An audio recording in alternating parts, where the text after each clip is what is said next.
Nicolas Cage is probably one of our generation's definitive actors.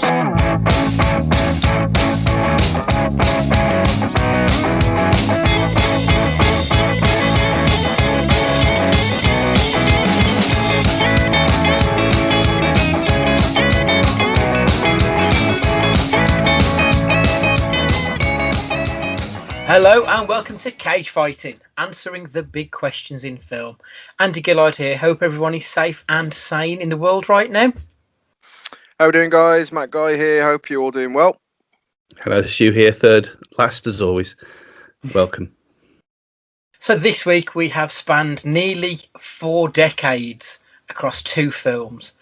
Valley Girl from 1983 and then Grand Isle, which was released within the last 12 months. But before we jump into that, I thought we'd just give a quick mention to Nic Cage's first credited role, Fast Times at Ridgemont High. The reason we're not going into a deep dive is because he doesn't even have a name in this film. He's credited as Brad's Bud. When he's on screen, he doesn't even look at the camera. He stands with his back to the camera through most of the shot. So it's not really worth discussing his role within that. And actually, it's not even Nic Cage's first credited role. It is Nicolas Coppola's first role. But I've got to say, I really enjoyed the film. It's a teen coming-of-age comedy. I would imagine that in America, it is held to quite high esteem, especially maybe from the generation above ourselves. So whereas we would hold something like maybe Superbad or American Pie up, I could see this being the generation before ourselves version of that film. Yeah, it very much is. Because they did the only reason I even heard of it was because it was on an episode of Knockback, and I think Dagan suggested it. And I think he's not so much a generation above it. I think he's 11 years older, so kind of like in that half step kind of thing. So yeah, it is a massive cult hit over there. Because I remember hearing about, like, whenever you've heard interviews of people's sexual coming of age in films, and they mention that scene in American Werewolf in London, or they mention Phoebe Cates, and I never really knew who Phoebe Cates was until watching Fast Times, and I fully understand where they're coming from, even as like a near 40-year-old man. I'm like, yeah, I think if I was the right age, that would definitely have opened my eyes somewhat.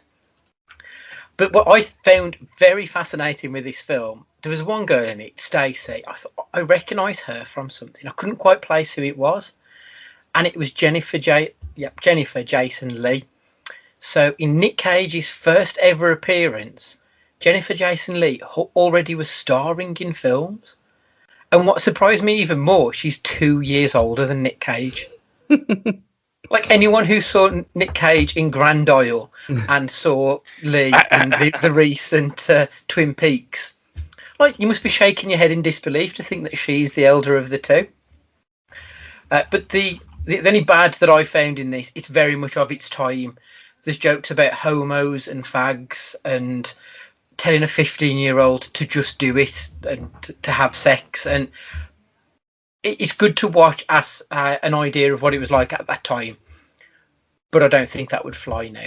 But I thoroughly recommend watching it. It's a really enjoyable film. Speaking of enjoyable films about youth and young manhood, I think we should move on to our first film, which is going to be Valley Girl.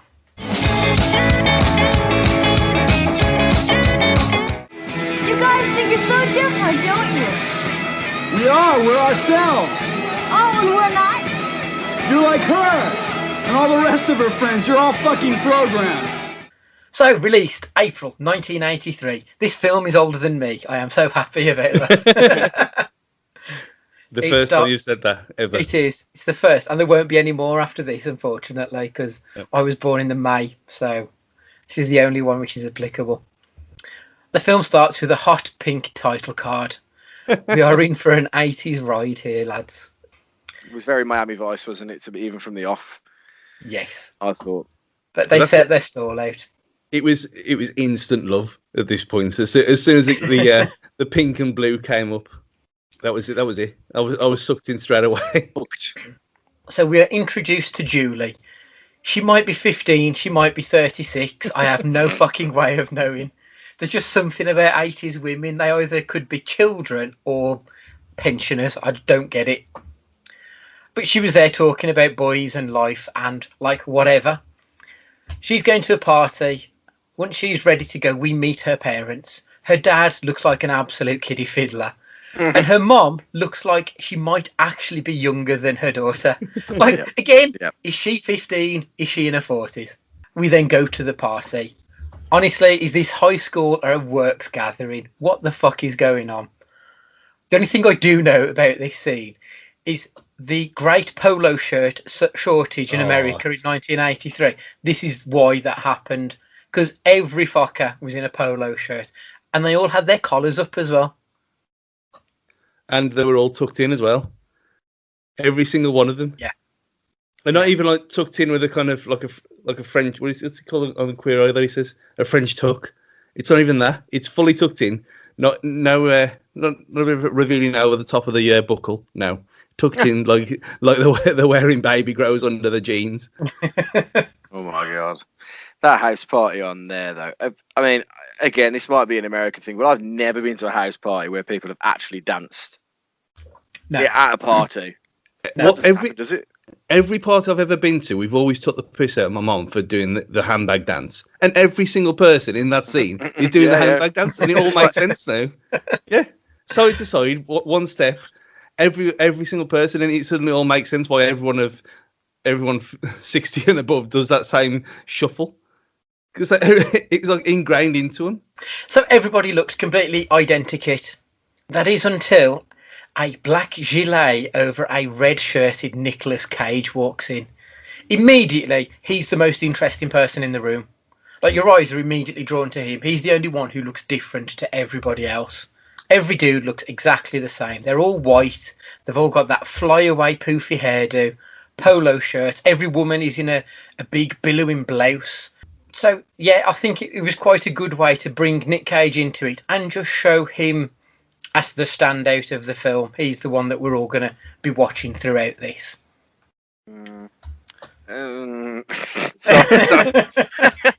Or like, you know, like all I could think about when we first see him kind of mosey on through the party, like not looking awkwardly shuffling through. He just looked so much like Ross Geller or David Schwimmer in Friends. Yeah. Like when he had the flashbacks in Friends when he's at the parties with Chandler with the big puffy hair and everything else. It was just it was strange. It was a strange look, but it warmed to it as the film went on. But you got the scene that you just skipped from the when he's on the beach as well. When you see that he's back before this scene in the where you see he's back, and he looks completely different to every other film he's ever been in. Like, his body's a completely different shape, and I know he's obviously a lot younger, but even 2 years later, he's completely changed. Then something happens, and for some reason, the head pastel polo wearer punches Nic Cage and kicks him out of the party. But unperturbed, Cage decides he's not going to stand for that shit and returns to the party, sneaking into the bathroom window and then hiding out in the shower. With Creepy 25, Cage. Yeah, very creepy Cage, this. We're 25 minutes into the film at this point, and we've seen two polo-shirted men be absolute sex pests to women, and we've seen lots of 80s boobs already.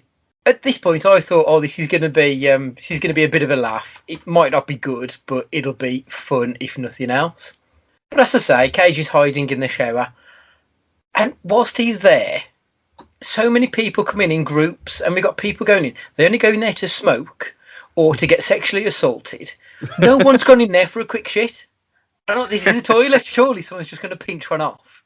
But does anyone shit at a party though? There's always someone. There's always someone that puts a brown torpedo in. Because I've done it at football grounds twice ever, and that was absolute desperado times. But I don't think even I've ever done it at a party. Mate, when you've got to go, you got to go. You speak to someone who's had a shit at Planet. Oh dear God! So like, and that barely has a door on it. For non-Wolverhampton people, imagine the scene in Train Spotting, and that's the kind of toilet that we're talking about here. That's finished me off there. Oh, that is grim. I mean, the door of the shower is see through as well. Got it, it's like translucent. Yeah, he's wearing all black, and there's no way he's hiding in a white tiled room, is he? even when he's like hiding down, his hairline sits above the rim of the shower, so it just makes no sense. But actually, that was the only like one of the few parts, because when you look at the cover, it has him in like a tie, shirtless, but with like a blazer or a jacket on. And it's she was a Valley Girl, he was a punk, or whatever the title is. You think he's going to be instantly really weird, and it's not until he's sat in that bathroom and he's there like pretending to shoot them as they're in there, and he actually starts to act weird. And that was when I thought, actually, he's going to be quite entertaining in this. Yeah, but the poster's got the wrong girl on the cover as well. Yeah, It's got the girl who we come to later on, because she was cast first. I never even clocked that. That's terrible. Finally, Julie comes into the bathroom. She's literally the only person who has come to the bathroom on her own at this point. Cage then decides to reveal himself to her. Not in that way. He comes out of the shower, I mean. And he decides, he then persuades Julie to leave the party early. Julie drags her friend Stacy along. She seems wildly unhappy about leaving, and even more so when she spies Cage's gimpy sex pest mate, Fred.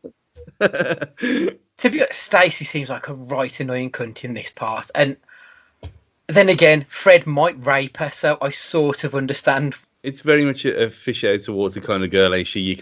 She's obviously never been around anyone else other than her own bubble of popular people. Yeah, and the pastel wearers. So that never kind of stood out as being a weird thing to me. I thought, well, yeah, someone like that would be quite scared. It's like taking Rich and putting him in the Gifford in his cardigans. It's the same kind of thing. I think they needed to have her there to show actually how much of a bratty, spoilt like life that they came from, without making the central character unlikable. So they had to have her there as a way of actually showing how spoilt and how out of their depth they are, without us actually thinking, well, the other ones are right twat, basically. Yeah, no, that's a very good point. We then get a little bit of Crazy Cage when he's driving down the street and he's like screaming at strangers. Yeah. But for some reason, he's only doing like about 15 miles an hour, so it's hardly high octane stuff. But he knows everyone. He knows everyone. Everyone. And for someone who's a bit of an outcast, how does he know everyone? So then Cage, Julie, Cunt Stacy, and Rapey Fred arrive at this dive bar. Whilst drinking, Cage and Julie are talking. And I've got the quotes from this bit. She says, "You guys think you're so different, don't you?" He says, "We are. We're ourselves." "Oh, and we're not." "Yeah, you're like her and the rest of her friends. You're all fucking programmed." Like, they proper hit you over the head with the dialogue here. They're like, this is important. You need to learn this life lesson. And they make it stand out so badly. I just thought it was awful. Really, really hammed up the portentousness of what the lines that they were delivering. But they really weren't that portentous, to be perfectly honest. I know exactly what you mean. Mate. This when that scene was on, all I could think about was oddly Quadrophenia, 79 British film, when they explore that about why would I want to be that's what the line has escaped me. That's why I'm a mod. I don't want to be like everybody else. But it's done in so much more romantic way, even in a way that this is done, and it's so like forced. I know the film in itself is loosely based on Romeo and Juliet, but they force that kind of how far apart they are to the point where it's like being rammed down your throat, isn't it? Really? Yeah. And I just wanted to be in that bar. It looked great. It did look fun, to be honest. And that band, I would have listened to them back in the day. The soundtrack's on YouTube. Okay, it's a decent soundtrack. Yeah, it's probably the best thing about it. It's there. It's on the band's actual name. It's there on their YouTube channel, which is pretty much the soundtrack to this film. Well, what I thought was interesting is I was just making comparisons to punk as they know it, I'm guessing they're referring to calling somebody a punk, than it actually being punk, because it's the unpunkiest band I've ever heard in my life. It was closer to like Joy Division and the Smiths than it was like it's a new wave kind the of Damned or Sex Pistols or anything like that. Yeah, that's very true. Yeah, it's like punk ass and like that kind of. It's a common language lost by an ocean again. Eh? Oh, is it one of those? Is it? Yeah, because I suppose you wouldn't really like the Ramones are probably as punk as the Americans got, but they're very melodic. Whereas when you look at the more traditional British-based punk bands, melody sort of goes out the window a bit. Yeah, I can't think of an American version of Johnny Rotten. Can you? No, no. Can't actually until you get into like Motley Crue and like into like that time period. I guess The hair metal bands. Yeah. Yeah, and then it's hair metal and rap rock. It's not punk. I think it is just a phrase thing. In the next part, Nick says to Julie, "When can I see you again?" She responds with, "Why don't you wait until the end of the evening to say these things?" Like, why does that fucking matter? He then responds with, "That's the way I feel. That's what I want," and looks forlornly. Like, they are proper trying to Breakfast Club this film up, aren't they? They're really like, be your true selves, kids. Make sure, it's very much what you need to do with your life. And then we cut to Cage and Julie making out in his car as Rapey Fred is chasing Stacey around. I'm actually worried for her safety at this point. All this needed was the Benny Hill theme tune. Yeah, he did. He then kisses her. Rapey Fred then kisses Stacey, but she's leaning so far back she's almost in 1982. She does not want that kiss at all. And then the following day, Julie's at work and Nic Cage turns up to her as she's working in her father's restaurant. It was a restaurant, wasn't it? It's like it's a health food. It's Holland and Barrett's. That's the one. Yes. She's rocking a polo shirt today, just so we know it's still the 80s, and Nic Cage is wearing plaid. That makes me happy as a man who wears plaid all the fucking time. But you're going to say as well, the before then, when she asks her parents why they're not having a go at her for staying out all night. Yeah, that was a bit strange. Like, she was inviting them to shout at her. Yeah, because there's a chippies that they don't care. And he was one of them. And that's it. One of them was upside down. One of them was in yoga. She was she was presenting in the wild. We call it offering, basically.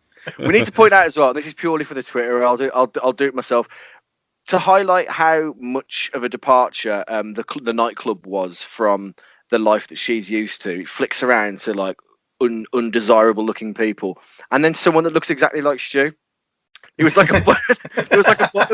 just a bald guy that was like really happy, really smiley, happy bald guy. And I thought, oh, is that what weird is in the 80s? You've got a shaved head. And I guess like skinheads. That must have been another thing. Like, you said I'm out of time. We've all done that forever. I'm saying you're ahead of time. Yeah. I think. Anyway, and like, I don't want to shame Nic Cage here, but that monobrow and that gap in his teeth, like, I never knew this is what Nic Cage actually looked like back in the day. Like, this is probably what he would look like now had he not have got other work and become a bit of a millionaire. Yeah. Yeah, he's Sam had said to me that he couldn't believe his teeth and how he looked. He had summer teeth, some are here, some are there. It was really it was like all over the place. Like, yeah. But I'm guessing that's not necessarily like a makeup thing, but it would help with the outcast look of him and the not preppy look, I suppose. Yeah, absolutely. And we get an 80s montage to "I Melt With You." Yeah, I quite like that. Excellent. I like that song, to be fair, but yeah. The girls then go to a pajama party, except it's not a pajama party. It's t-shirts and high legs panty party. Like, why is no one wearing pajamas? And then they all try on their mother's underwear. What the bollocks is going on? Is any girl you ever known had one of these parties? Again, no. No, I don't think it's a thing. I asked Sam. She said absolutely not. And maybe maybe it's a more widely accepted American thing. I don't know. Todd, if you're listening, have you ever been to a? Yeah, Todd, have you ever done a panty Have you raid? ever been to a Say a panty pajama party. They put your We dad's need to boxes know. on for a laugh.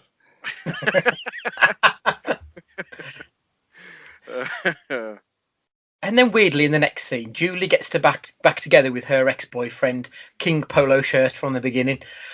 I didn't even realise they were actually a couple. I know we saw them like friendly at the beginning, but I didn't realise they were a couple until they're a couple again at this point.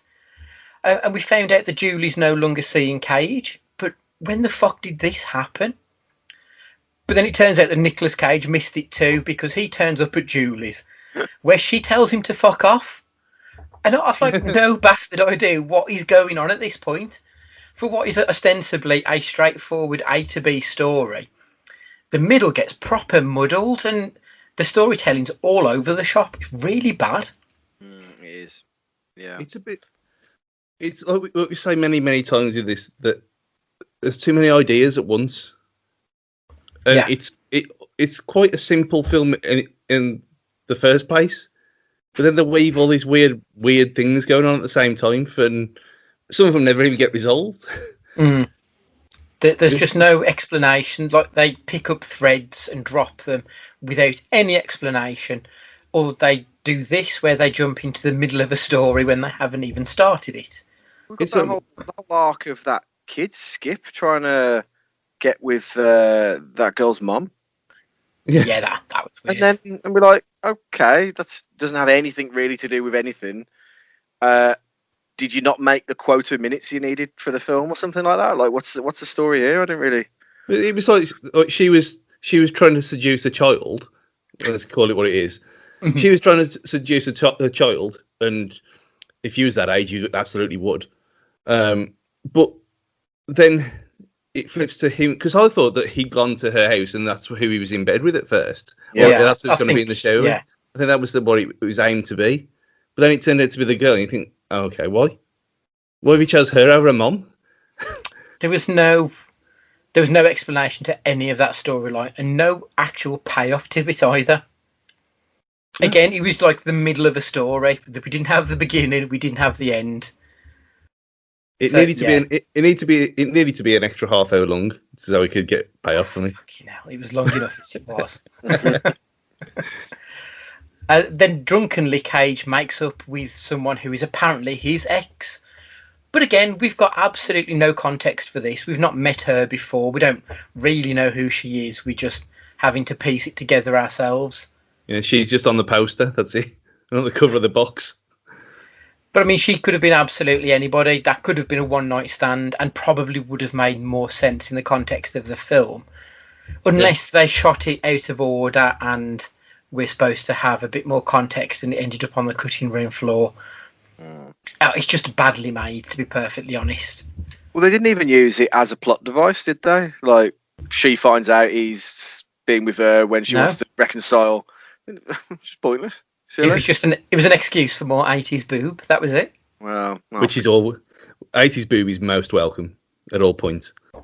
And then Cage tries once again to make up with Julie, and she again tells him to fuck off without any explanation on where she is, why she's in this place. Like, I mean, I wasn't particularly enjoying it anyway, but by this point, I just wanted to turn it off. And had it not been that we had to discuss it, I wouldn't have carried on with this film. It's just badly made. I think that's all I can say. Julie then goes out with her polo-clad boyfriend to the cinema and to a diner, and Cage is there to serve them. I couldn't work out if this was supposed to be a dream sequence, because does he work at a cinema and a diner? Do we know this information, or again, is he just rocking up in these places and putting a shift in? How did he, like, getting a job in the 80s must have been really easy if he managed to get the exact same week that they were going to these places that he was just working there, stalking them. Both times when Julie sees him, she looks really happy about it. But I'm like, only half a day ago in your time, you told him to go away and leave you alone. So what's going on? And Polo King is acting an absolute prick, but she's still with him. I mean, I'm just confused. I mean, that's it. I am just confused with this film. I mean, there is girls who've been. There was people like Paolo King at school who were absolute bellends, and they always had the popular fit girls with them. For again, who knew why? Which never made any sense. But then you could never get apart from Javi Baxter, could never get a job in Cineworld, so you couldn't recreate this film then. Do you need to bleep that name out? No, Javin's sound. Javin was used to go around talking about X-Men before it was even fashionable. Like when he was the only one going around saying Wolverine all the time. And people used to take the piss out of him. The same people now who love all comic book films. So ahead of his time, Javin was. Yeah. And if you don't know comic films, go back to our top 5 episode in the archives. And Julie's getting ready to go to the prom. Polo Boy rocks up wearing a pastel pink dinner suit. It looks fucking horrendous. And Julie looks like she's a 50-year-old something divorcee celebrating her first night of freedom. What the hell was she wearing? And her dad getting high. Yeah. In the bathroom. But this is where her mum did look younger than her. So it was this point in the film is when I checked IMDb, and the mom is 9 years older in reality. So no wonder they look like comparatively the same age, because they are almost the same age. They're both in their 20s at this point. And it's like, it's such an inconsequential role, that mother role. Why not just get someone who's age appropriate? Bette Midler. Yeah. At the time. Although I'm pretty sure Bette Midler wouldn't have taken this shit if they'd have paid him like 3 times the going rate. Unsurprisingly, Cage crashes the prom with Rapey Fred once again. Fist fight with Polo Nonce. Like, I don't even know what's going on anymore, to be perfectly honest. Why were they fighting? Where did that come about? Was it just because they were both there and they both wanted Julie? Yeah. Why does he know Kung Fu? And then after the fight, Julie just walks away with Cage. Like, she's just done a face turn again. Like, there's no resolution to any of her issues throughout the film. She's obviously going through some stuff of trying to find out who she is. But it's never explained. It's never expanded on. We don't get any soliloquies or monologues from anybody just telling us what's going on. It's just really boring. Maybe there's more to this than we're not actually clever enough to realise that it's purposely not giving us anything, because that's how hormones are when you're at that age, Andy. You know, you don't know where you are. So maybe it's really clever. It's not. It's YouTube. It's YouTube. I absolutely adored this film from start to finish. God. And I know it's complete nonsense and a lot of it don't make any sense. But I know we're going to go into Good, Bad and Crazy in a minute, but I thoroughly enjoyed myself through the whole thing. There was a bit in the middle that was, like we've said, was stupid. But is it even supposed to be a comedy? Because there was stuff in it that who knows? Who knows what it's supposed to be? But I was laughing and giggling to myself a lot in this film. If it was intentional or not, I don't know. But then you look at it and it's one of Kevin Smith's favourite films ever. And I thought, yeah, I know why, because I thought I enjoyed myself. And because it's an 80s film, we end with a food fight. So, again, on IMDb... I only ever had one food fight ever. I don't think I've ever had one. Food fight? I didn't think it was an actual thing.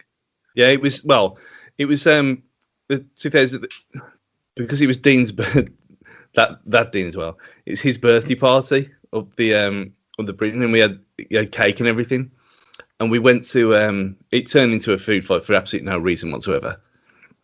And we went to went to his cousin's house who lived around the corner from the Pheasant to watch the game. I think the England game was at 8. There was a game on at 6 or something like that. So we went round there to crash at his house, drink more. But unbeknownst to anyone, on the way there, I had cake in my hair, and so when we went. We had to go past Dean's to go to Chris's. So I put my head in Dean's pond in his garden to wash my hair. Again, when I had long hair, this was, which then we found out the next day his fish were dead. So then with the pond water, cake hair, and then we walked in the pheasant the next day, and there was a couple of people in there. What's that smell? And her friend turned around and said, "It's his fucking hair." Jesus, wet. And it would. I washed it 7 times, and in the end, I had to shave it off because it was horrendous. I'm not surprised. So that's Dead why fish in there. dead fish, cake, beer, and that's why food fights are not a thing in England. Oh, that is grim. So IMDb, it's a 6.4. Metacritic is a 66. Rotten Tomatoes, and I cannot fucking believe this, 82%. It's you two. This is the problem. It's great. The budget was estimated to be 350,000, which I sort of get because Nic Cage is nobody at this point, and I don't really recognise anybody else in it, so I don't think they went on to have a big career. And the soundtrack as well, songs I'd never heard of before. Stu, would you like to guess what the box office return was? Well, you look at how beloved amazingly beloved it is. Yeah. So 10 million maybe at a massive guess. Matt, higher or lower? Lower. I reckon it probably had like more cult status. I'm gonna go like 2 mil. $17 million. Oh my god. Yeah, it was, and especially for that day and age as well. Obviously, it would have been cheaper to go to the cinema. That's a massive amount for for good films. That's a lot. So there we go. To quote one Super Hands from Peep Show, people like Coldplay and voted for the Nazis. You can't trust people. You know what I mean? Yeah. Mate.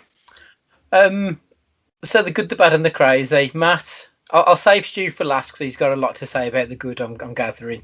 So Matt, do you want to go first? Good. So the bad, basically. No, for the good. I liked some of the. I liked the portrayal of the rougher side of town and the dive bar and like the streets and all of the characters on there. I think they actually did quite a nice job of that. I won't lie. I thought it was pretty fun, and it actually looked like the kind of place I'd want to go to. I think, as you both mentioned as well, it looks like my cup of tea, really. Yeah. The bad. Where to start, really? I know they don't have the time, or it's not their thing to like explore like sexuality and whether and what that's like at that point in time in people's lives. But you know, the girls are just it's sexual assault after sexual assault, isn't it, in this film? Like they're just it's not even questioned. It's just they're there for gratification and that's it. But then at the same time, they're so flippant about what they want, the women in this film. You can all, you know, the portrayal of it's really, really strange. Yeah.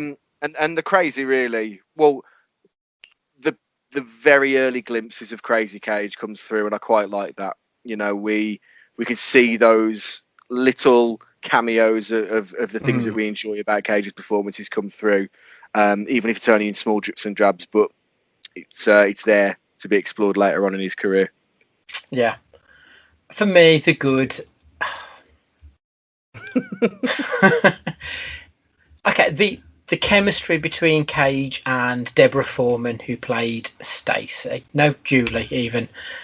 I can't remember the fucking names anymore. The two leads, I thought their chemistry was quite good. Apparently, Nic Cage had a massive crush on her in real life. So I think that kind of shines through that they did work fairly well together, I suppose. The bad, it was confusing. Like I've mentioned a few times, it just wildly goes from one thing to the next without any explanation or narrative construction. That's not very good, even for a film that's supposed to be a teen film. The crazy, we did briefly mention it, that weird romance, or not even romance, that thing where the mother was trying to fuck that hairy boy. What was that about? Again, it comes out of nowhere and ends when he's caught banging her daughter. but there's no resolution to it. So, the fuck was going on? So I thought that was quite crazy. So go on then, Stu. The floor is yours. I do wonder though if that was a kind of like influence for like Stifler's mom in American Pie. Could be, yeah. Thinking how well loved this film is, and was American Pie 15 years later, something like that. So it might have been because people who saw this in the cinema thought, and then went on to make that film. There was a lot of kind of like the outsider stuff. American Pie is basically a modern day version of this.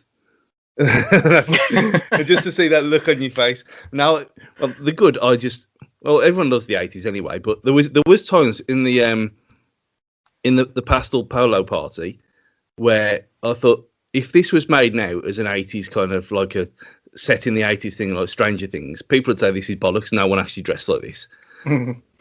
Which I was it kind of got me at first because I thought I've never seen anything like it in my life. Like, what is everyone doing? Mad.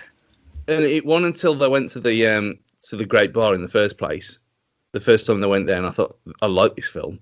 And it was a lot to do with the soundtrack as well. But I know it's got its problems, and that is the bad, that there was too many loose ends that never got tied up properly. And maybe again that was probably a budget thing. But if you have got a budget, don't start things. But yeah, that removes the subplots. Yeah, but apart from that, like I said earlier, I thoroughly enjoyed myself watching it, and I don't know really why. But and I'm not going to excuse myself, obviously, because of Transformers. There's the mention. But no, I just thoroughly enjoyed it, and the crazy was obviously the shower, the shower scene, and him glimpses of Crazy Cage coming through, and the teeth thing was a bit mental because I didn't expect it, and I didn't know about that either. So, but no, I just as soon as I'd watched it, I said I can't wait to talk about this film because I want to go and watch it again now. I never want to see this film as long as I live. Well, Stu, did you know they've remade it in 2020? Yeah, but it's like a musical, ain't so? Oh, is it? Oh, I'm more invested in watching that then. If it's a musical, that's what the write-up seemed to say, that it was based on this and it was more musical theatre. So I don't know. Oh, I might check that out later. A jukebox musical romantic comedy. Oh, I'm not a big fan of the jukebox musical. I want original songs. A bit like Mamma Mia then. Yes, Mamma Mia and Rock of Ages, which I think you like. Rock of Ages is really good though. Rock of Ages is good. I saw it at the Birmingham Hippodrome as well when it came around, and it was amazing then as well.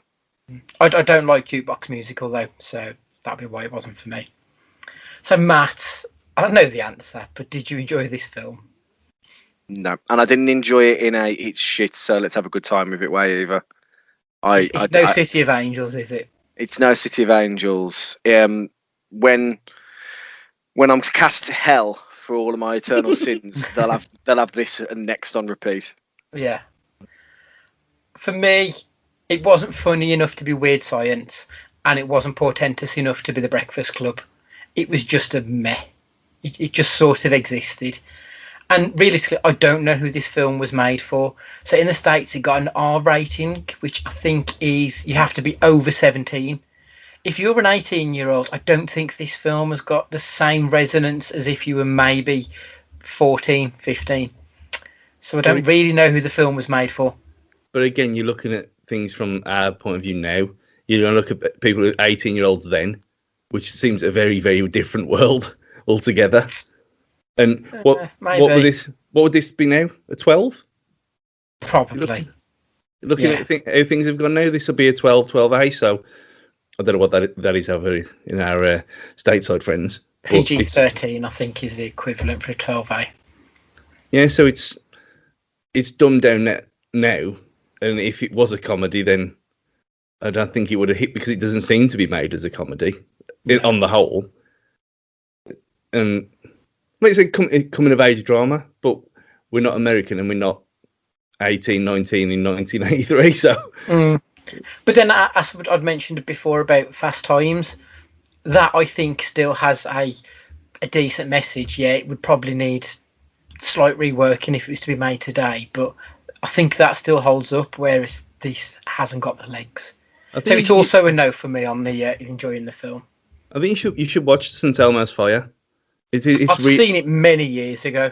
Yeah, that's really. I mean, that's the completely very like the opposite end of the spectrum of not being funny in the slightest. It's quite tragic in parts as well. Good soundtrack as well, from what I remember. Oh yeah, excellent, and original soundtrack as well. Yeah. With a song that everyone knows, but you don't know the name of, and then it makes sense when you see that film. But yeah, well, for me, I thoroughly enjoyed it. Obviously. So in the future, oh, sorry, Stu.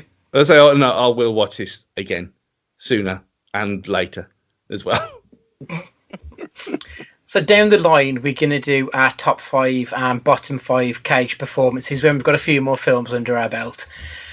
Will this be in your top 5, Stu? Or will it be, in consideration for your top 5? I think it actually will.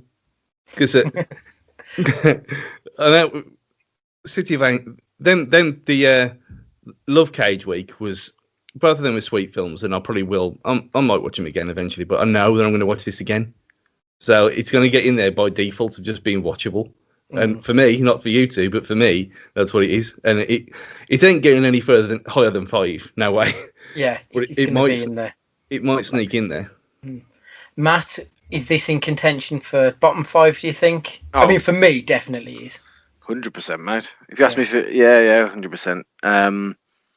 I mean, there's 3 terrible films we've watched: the 2 Ghost Riders and Next, and this is like in contention with Ghost Rider bad, or Ghost Rider 2 bad for me. At least Ghost Rider 2 was kind of morbidly curious about it. I mean, it was shit, but it was funny at the same time. Well, and it segues us nicely, really, but I can't believe the reviews this got compared to the film we're about to watch. So the last question, obviously, Nic Cage, good or bad? For me, sorry, Nick, but it's a good job you've got contacts in the business, because if this was anybody else's first outing, they might not have got any more films, I'm afraid. So it's a bad. Matt?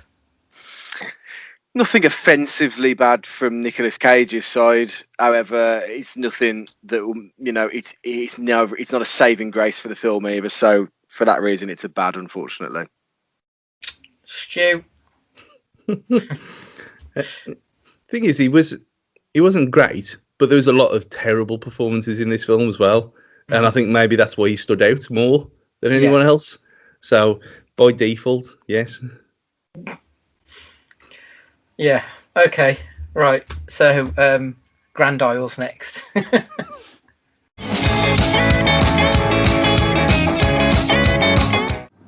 You know about deception, don't you? Not sure I follow. I mean, I can tell you're having problems at home. Now, an example. When was the last time you had your cock sucked?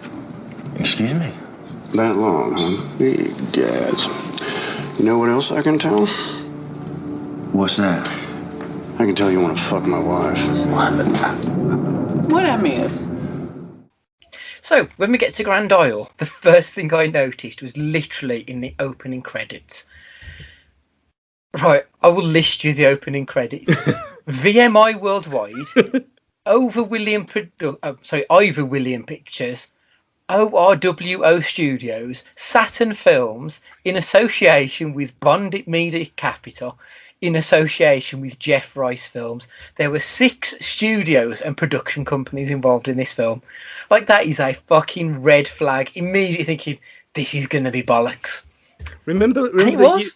Remember years ago when on the Wall Season review videos and the VCI Sport or something like that, and it used to have a really shitty 3D logos pop up. When I put this on, that's what I thought of straight away. It's like, if you've ever seen The Room, which I know you definitely have, Stu. Matt, have you seen The Room? No, I keep hearing you guys talk about it. Oh, you need to watch that. You need to watch both of them in The Room and Disaster Artist straight after. Yeah. I know about it. I read about it when the Disaster Artist came out, but I haven't actually seen it with my own fair eyes. So at the beginning of The Room, it comes up with like Wiseau Productions, Wiseau Studios, Wiseau Filmhouse. It's got like 5 or 6 different production companies. So that was the first thing I thought of when I saw all of that at the beginning. I had to rewind it twice just to write them all down quickly. And none of them you've heard of before. No, of course not. We then get some girl guides who come up to the door selling some cookies. I've got no idea what this film is about. Like, literally, this is the first I'd heard of it was 2 weeks ago when we said we were doing this one. But we've got this dark, ominous music, this strange, sexy lady with a terrible, terrible accent telling this kid that she's got a pretty face. I can tell immediately this is going to be horrific, and I'm going to love it. I can just tell. Mm-hmm. But knowing nothing about it, so my first idea of this film, my first prediction was, is this going to be voodoo? Because she's got some kind of New Orleans type accent. We're set in a swamp. So I thought, okay, this could be some kind of supernaturally voodoo. I was invested straight off the bat. Even we're only like 4 or 5 minutes in at this point, but I thought, okay, this could be something. What did you guys think?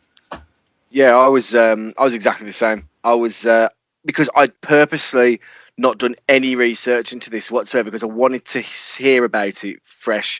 Because every film to date, I knew the tiniest bit about or a little bit of backstory, and so I just wanted to kind of know what is the vibe of this film, and almost straight away it was going to be something supernatural or satanistic or cult or something along those lines. Stu, what did you think? I knew what it says next to the poster on IMDb, which again, at this point in the film, made no sense. Yeah. That's all you had. Yeah, that's all I went into it with. For the same reason as with all of these, that ones I've never seen before or I've kept away from, going in fresh every time. But this, just seeing how decrepit he looked on the post, I thought, what is it even about? I need to prepare myself. Yeah. And then they take great pains to make sure that we're aware this is 1988. I don't really know why, because the date of this film doesn't really have any bearings on anything. Particularly, other than he's a ex-Vietnam vet, so he needs to be age appropriate to that. But there is. We'll come to it later. We'll come to okay. Yeah, it made sense later on. Right. Nic Cage is awoken by an intruder. The intruder is wearing a black and white striped top. He's the fucking Hamburglar. As the Hamburglar is trying to escape, Nic Cage shoots him in the back. We then cut to Fraser Crane, who is interrogating a man who looks like he's been beaten. Are we to assume this is supposed to be the Hamburglar, or what? I didn't really know what they were trying to set. But then Fraser says something about him being a murderer. What's this? I mean, like, all we've seen so far is Cage shooting somebody, and we don't even know that person was dead. Like, I'm genuinely intrigued. In the real world, when I watched this was the point I closed my laptop. I'm like, actually, I just want to watch this film, see what it is. I didn't want to keep stopping every few minutes to make some notes. So I just, I'll put it down and just, sat and watched it for a bit. Yeah, absolutely. I thought it might be like one of them kind of snapshot things where they do one time and then another, and then you find out halfway through how they meet how it melds together. Yeah. I thought they were going for that kind of angle, but it did cross my mind. I thought, he sounds like Cage. Is this an earlier version of the same character? Is it something like that? But again, because not knowing anything, I liked it. I liked doing it that way. Yeah, I mean, genuinely, we were like 6 minutes in by the time we see Fraser Crane. And I'm hooked already. I'm like, I want to know what's happening. Aside from the dreadful accents, we've got the sexy, creepy lady. We've got Fraser Crane talking about a murder. We've got Nic Cage doing Nic Cage things. Like, this is a fucking good start to a movie. Yeah, it does enough to keep you interested. It does enough to make you wonder what's going to happen next and keep you watching. Bar making notes on my phone, my eyes were glued on the screen. That's all I could really ask for, to be honest. One question running through my mind was, where are we with Wig Watch? Oh yeah, Wig Watch. I was so engrossed in the film, I never even thought of it. I'm guessing with Valley Girl, that was pure Nic Cage do. With this one, that's a wig. That's too thick. I mean, we've seen him in some films where he's looking thinner and thinner by the day. So yeah, that's a good wig he's got there. You can tell it is because of his hairline at the end. Yeah, true. Yeah, when he removes the long scraggly wig. Yeah, it's a complete different man at the end, to be fair. So the guy who's been questioned by Fraser, he begins to explain what happened and why he isn't the killer. Flashback time. After establishing that Buddy, that's the guy who's been questioned, he hasn't been banged by his wife for 6 months. That's literally the first thing we find out about this guy. We then see him arrive at Cage Mansion, and he's the handyman. He's been hired to repair the fence from which the Hamburglar fell through before the big storm hits. It's established here that Buddy was on the USS Stark, which I didn't realise that's actually a real thing. It was a frigate that was attacked by Iraqis, causing numerous deaths and injuries. Somebody's obviously been on Wikipedia when they made this film, though. All the facts were exactly what Wikipedia said when I read it. And Nic Cage is a Vietnam vet. So we know we're dealing with two guys who've seen bad times. Buddy gets to work, and we go inside with Cage, and we see that the lady with a terrible accent arrives wearing some exceptionally sexy lingerie. Mm-hmm. I mean, Spooge McDuck, she looks bonza. So KD Strickland, she's playing Cage's wife. We get an argument between the two. It turns out that, much like Buddy, Cage also hasn't had sex for some time either. This is the first proper look at Cage that we get, and he looks like he's getting into Joe Exotic early doors. Yeah. He's got the dodgy handlebar moustache, this ropey southern accent, and he's somehow both skinny and fat at the same time. Is that padding, do we think? Yeah, it's got to be.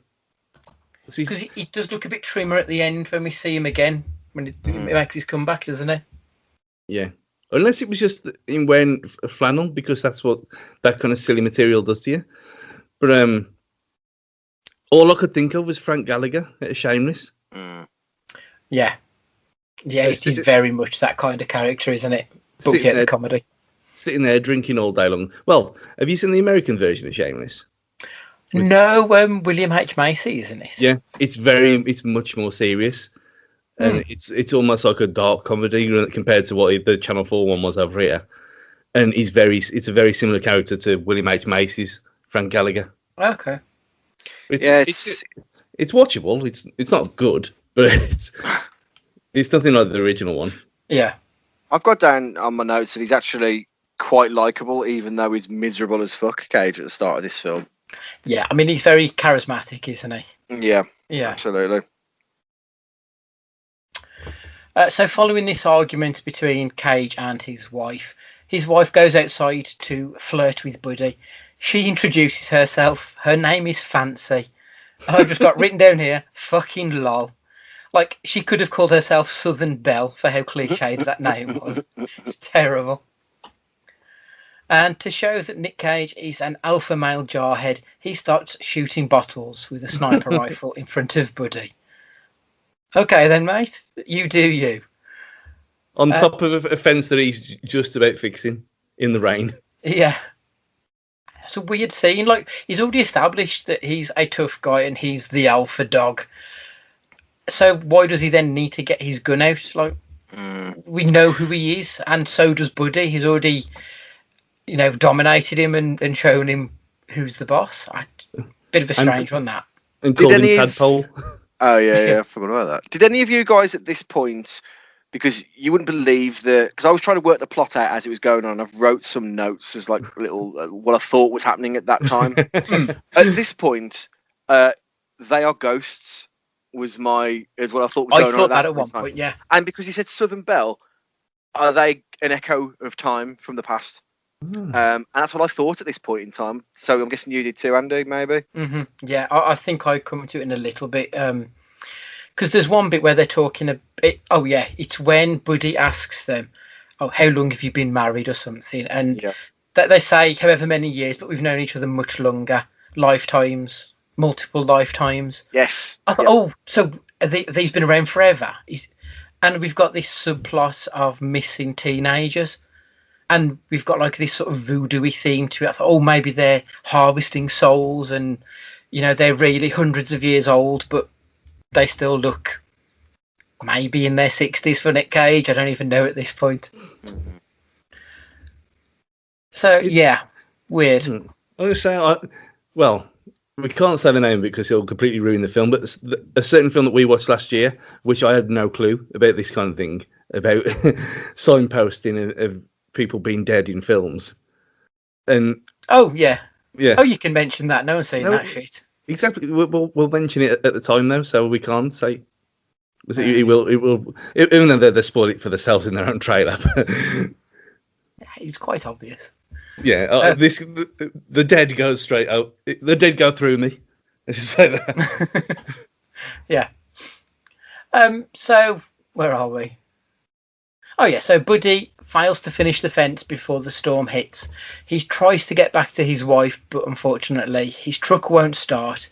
So he has to stay at Cage Mansion until the storm passes. Oh yeah, and this is where I've got it. So during the dinner scene, Cage says that he and Fancy have been married for 15 years, but have known each other for what feels like multiple lifetimes. That's very much where I got this idea from of, yeah, they're doubling down, this is going to be voodoo. I was quite excited about where this was going and it was starting to ramp up. And we've got this side plot of the missing teens as well. So I thought, okay, we're going somewhere now. Fancy tries to seduce Buddy once again. Buddy asks about a triple locked door to the basement, which she just banters away the question like it's nothing. And we go to Fancy's bedroom and see voodoo dolls aplenty. Again, just doubling down on this voodoo stuff. So the first great quote of the film, though, at that dinner table, where he looks at Tadpole and says, "How long since your cock was sucked?" with the emphasis on that word. Yeah. Without bursting out into laughter. Yeah. But why? Is this going to turn into a weird kind of? Is he going to be some kind of like House of Cards thing where they seduce men together? Like, is this where this is going to go now? Well, Stu, my next prediction is he a cook? Is he a cuckold? That was my next thing. Because I thought exactly the same. I thought, oh, hold on, this is a sex club now. They're not ghosts. This is he's going to be their sexual deviants, aren't they? Yeah, he even says, "I can tell you when I fuck my wife," and all this kind of weird, these weird things that he says. Why? I wouldn't hear that. You won't know this because you haven't heard it yet, but the Sting intro that I play to this is that quote of "suck cock." He just says it really fucking weird. Like, where have you put that odd fucking gap in there, Nick? Very bizarre. Okay, so Fancy then tries and fails once again to seduce Buddy. We then get a flash cut where Buddy wakes up on the couch with Cage watching over him with a gun. Cage confesses to survivor's guilt and then talks him into killing Fancy for 20 grand as she has cancer and he wants to save her from the pain. Oh. Is this the murder that started the story? I mean, we're 2/3 in and we're not really any further on from that very beginning opening segment. We still don't really know what's going on and we've hit the hour mark at this point. So I thought that was a bit strange. I did want a little bit more as we got to this section of it, but obviously we're talking about a murder now, so maybe it's going to pick up. It was odd at this point when it went back to Kelsey Grammer. I'd completely forgot about that whole part of the story. I was so engrossed in the madness. It's a bit like Until Dawn on PS4, where you go back to the narrator occasionally telling you what's going on in the story, and then you go back again, and it kind of it takes you out of the story for a bit. And it was the police cell scenes where I was actually writing things for a change on my phone because it was just too mental to try and remember it all. But by this point, I mean, I've put in here that I've pretty much forgotten about the murder stuff because on first watch you just had, because it never really gets picked back up again. But so you've got this murder plot. We've got some pseudo voodoo madness going on. We've got a man trying to kill his wife. We've got his wife trying to fuck the help. Like, there's so much going on. And obviously we've got this subplot of missing teens. and we've had the Hamburglar who was shot at the beginning. I've got to admit, I lost a little bit of interest once I hit the hour mark. 2/3 in, I'm like, okay, this is. I'm sorry to say this, Matt, but this is getting too lost for me. They're asking too many questions and tying up none of it. You shut your whole mouth. No, at this point, I was coming to the edge. Yeah. As I say, I needed payoff, or I needed a bit more. Now I needed to be let off the hook a little bit to kind of. They did a really good job of building tension up to this point about what's in the basement, what's their relationship, what's this, what's that, to the point where they're going to have not enough time, or they're going to do it really shit, answering the questions that we've been built up to at this point. Yeah. And speaking of payoff, Fancy finally succeeds in fucking Buddy. And then Buddy confesses that Cage told him to kill her because she's got cancer, but she then says, well, I haven't got cancer. Okay. Whatever. You know, it just felt very throwaway at that point. This whole, as you said, they'd built up the tension really well. They'd finally had this sex thing that was it. Well, it would have been a cuckold thing from what we find out later, maybe. But like I said, I'm sort of losing the will to live with this film a little bit at this point. When she saw the cyanide thing, it almost got a bit like Death Becomes Her kind of thing, where this happens all the time. But not in a they were all dead thing, but just how this is the norm. And this, I thought, and that's when it clicked with me. I thought, is this where all these people go missing? Is this what happens? She seduces them, and they play this game trying to get whoever the missing teen is to kill each other. And that's what I thought. That's where I thought it was going at that point. I mean, I know we know the payoff, but I still don't fully understand any of it, if I'm perfectly honest. But we'll get to that when we get to the end, I suppose. But. So then we get a bit of a fight between Cage and Buddy, and Cage then ends up handcuffed.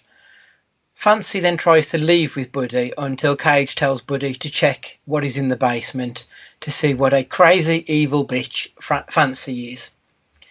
When Buddy goes to look, Fancy then tries to shoot him. He runs into another room. He doesn't manage to get into the basement, and whilst in this other room he sees more voodoo dolls and one of the missing teens who's been sedated with an IV into his arm, keeping him alive.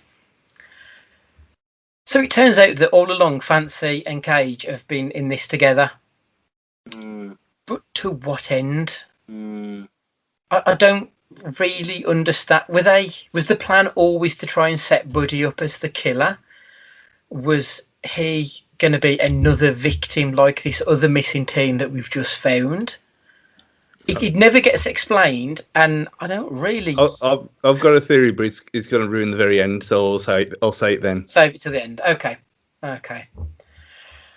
So Buddy attempts to escape. He fails, and rather than killing him, they knock him out and plant him and the now dead missing teen who was with the IV in his arm.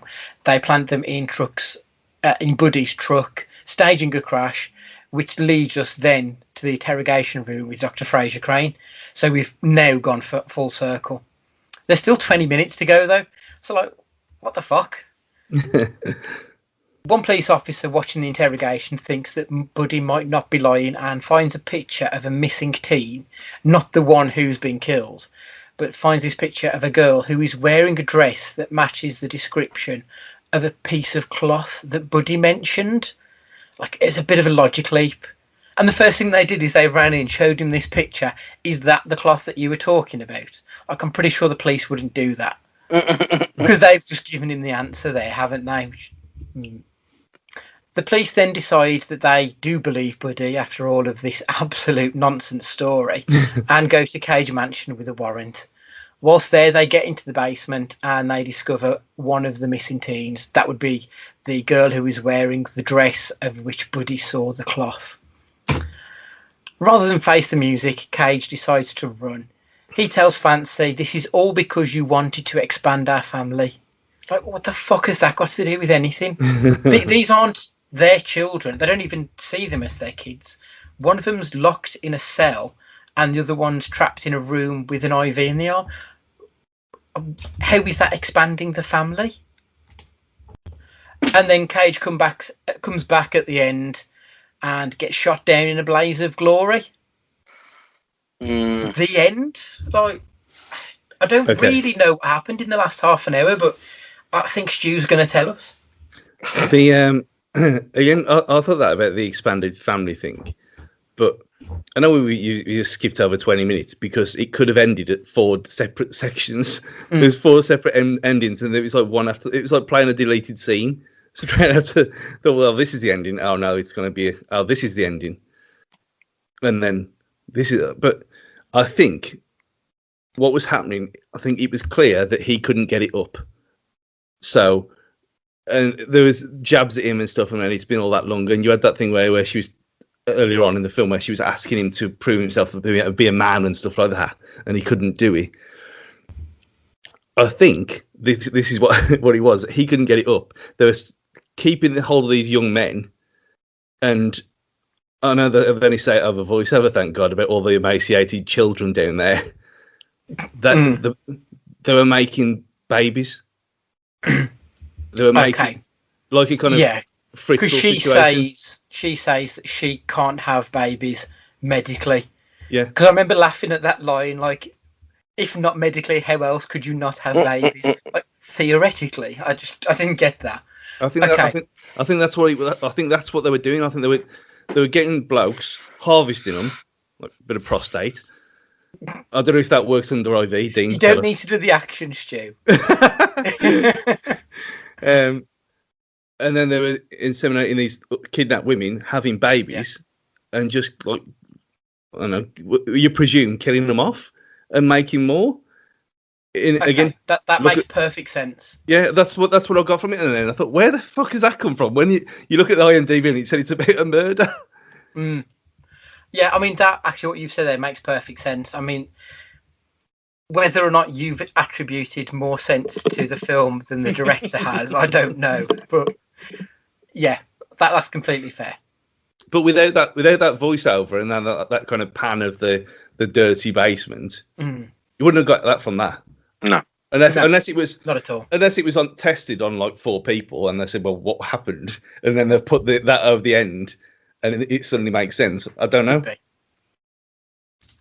It might be just purely because I have got to the point of this film where I've just given up the ghost. So it could be that I just switched off and overlooked all of the obvious clues, maybe. But there we are. So this film had a budget of 5 million. I cannot find any box office returns. It looks like it had a very, very limited release run at the cinema and then was released on DVD shortly afterwards. I would be stunned if this got even half of its money back, to be perfectly honest. I mean, I've not even heard of this film before now, and it's been out almost a year, so... But would it have been released here? Because with these kind of nonsense little films, they get released like a small release here about 3 or 4 months later, don't they? And would that have happened? And then obviously what, lockdown? Possibly. So it was released in the States in January, I think. It had a 2-week release in January, so it could very well be due to that. But I wouldn't have thought it would have even got a cinematic release here.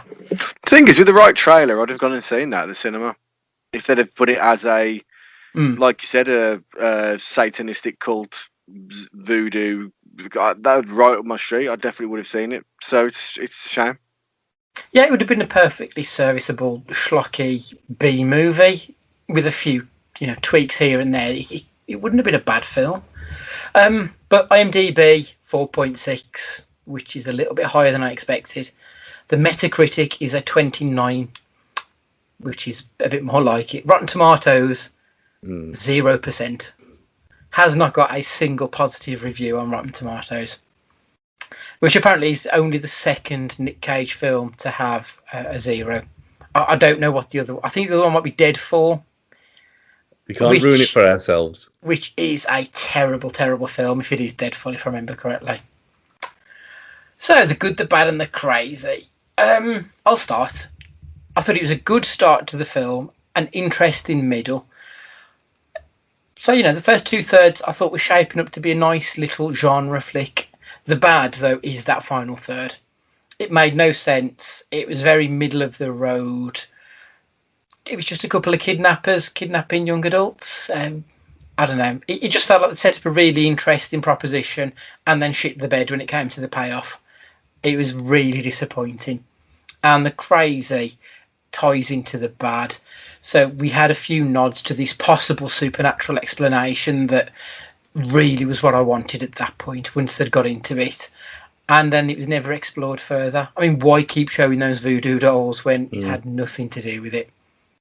So, Matt, what are you thinking? So the good I previously mentioned, they did an excellent job of keeping me occupied as to guessing what's going on in the film. It had me invested in it.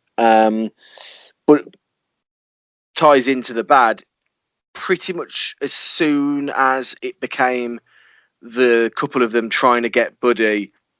That was it. Then all the tension had been lost, and then the film really lost me as a consequence. I just wasn't interested at this point. Now it was the tension, it was the chase that I enjoyed, not the payoff. The crazy side of things, though, like the whole seduction scene, the heels like snapping the button off his trousers, like it was just it was amazing, and like, you know, they made Buddy out to be so stupid and like not oblivious to what she's doing. It's really obvious, but just a sitting duck, as we probably would be if like an older, really attractive woman was trying to seduce you in his scenario, like completely like not knowing what to do with yourself. So I just thought it entertained me. It entertained me, to be honest. Stu? Yeah, that scene. I was getting quite hot under the collar with the old the buttons flying under the door. It was quite tense. Yeah, well, you already said that. Really, the 4 different endings. It was almost like they ran out of money because it was so slick, relatively slick for a film like this, put together for the first 2/3, and then it just lost itself a bit, and it was disappointing because, like you said again, you already said it about the voodoo stuff, which was never like, what is she doing with it? She just collected them like some people collect bells. Why? I mean, you don't need voodoo to impregnate people in a cellar. That doesn't make any sense. So that should have, again, it should have been extra half hour long, but this, thank God, it wasn't. I thought the actual overall premise was good, and I thought Cage was really good in this, surprisingly. And the scene when he was in the lofts area when they were talking about the 20 grand. I thought that scene was really good when they were talking about their what the American government has done for us and all this stuff. I thought that was an all right scene in the middle of a completely mental film. The crazy, just the whole thing. the whole thing is crazy, but it wasn't. It was 2/3 an all right film, and then it was just a bit meh. Nothing really offended me. Nothing really turned me off on it. Which going into this film, I completely expected it to be worse than Next, but it wasn't. Yeah. So, did you enjoy this film, Stu? Carry on. What do you think? It was all right. I mean, I wanted to talk about it straight after, literally straight after, and for good reasons as well. Because I would, like we always say, would you recommend this? And I said, yeah, I would actually go and watch it. It's interesting. It's got a few ideas that as long as you say, oh, don't wait for the twist. Just saying it's a decent film about a murder in the 80s, and there you go. But yeah, I think that the 80s setting, because having mobile phones would have ruined it. Yes, that's a good point. Yeah, having internet would have ruined it. Having taxis would have ruined it. So you had to set it in either early 90s or late 80s. And if you set it in the early 90s, then the veteran thing would have had to be older. So I think that for that reason, and setting it around real world events as well, it just made perfect sense to me. Yeah, I suppose really the mobile phone is the death of the horror genre, isn't it? Well, that's why like things like Host and stuff like that. That's completely on the whole webcam, the new webcam genre, and all new horror films set in the 80s for that reason. Yeah. Well, I think are some of my favourite ones that they have to avoid use of mobile phones or find some contrivance to for why they can't use their mobile. It's quite sad, really. Matt, did you enjoy the film? Yeah, I did. Apart from the ending, as soon as Nic Cage doesn't have a beard, and that part can go in the bin for me. Like, I really wish it wouldn't exist. Yeah. But yeah, I think it ticked a lot of boxes for me. And I was shocked at the reviews. Like, I text one of our faithful listeners, Tom, who's features on when he sends questions in and stuff. I said, if you get a chance while he's got a newborn, if you get a chance while you're up, watch Grand Isle, one of the Nic Cage films. The wife is one hot tomato, and the sexual tension is making my stomach hurt. So that's basically, you know what I mean. Like, but it was just it had a charm to it, and I enjoyed it, and I enjoyed being taken on the guessing game of what's actually happening with this film, and I'd recommend it to someone because of the ending, more of just a throwaway. Watch it once and you'll enjoy it. The Lucky Number 11 effect. But yeah, I'd recommend it. Yeah, I mean, in my notes, I've got that it's throwaway and forgettable. Mm-hmm. But would I recommend it to others?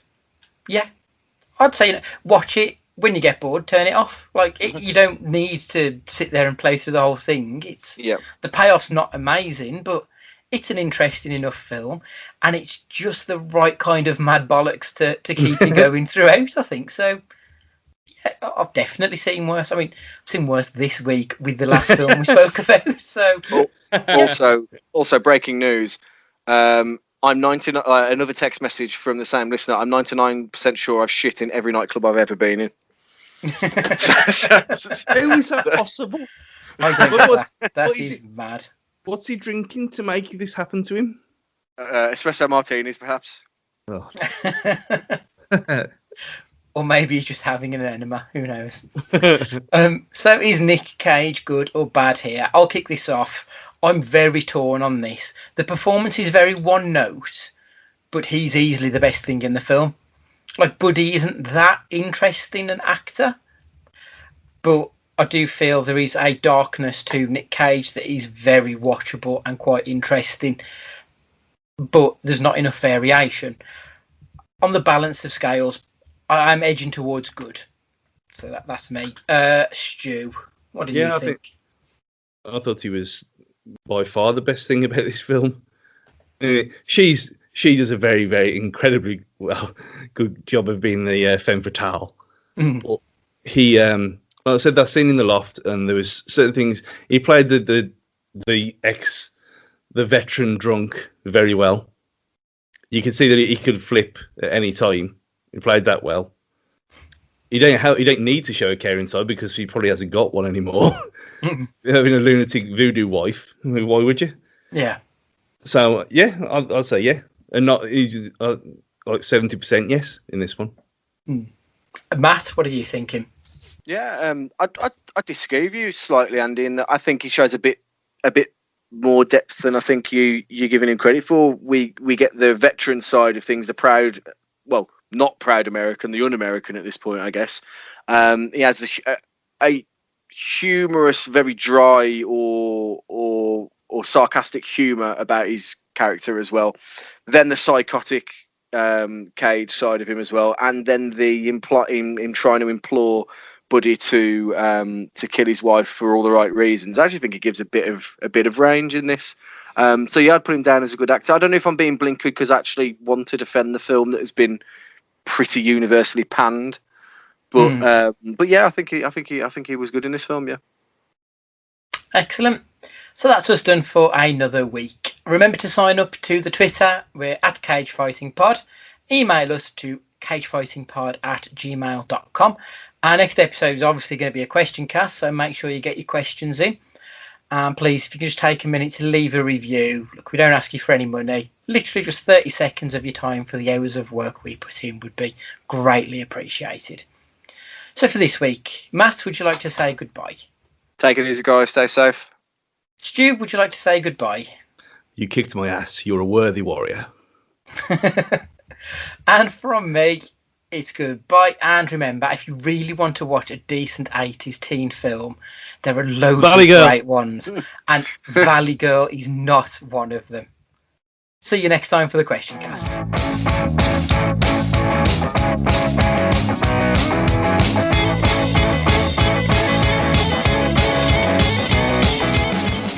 Very well, Bart.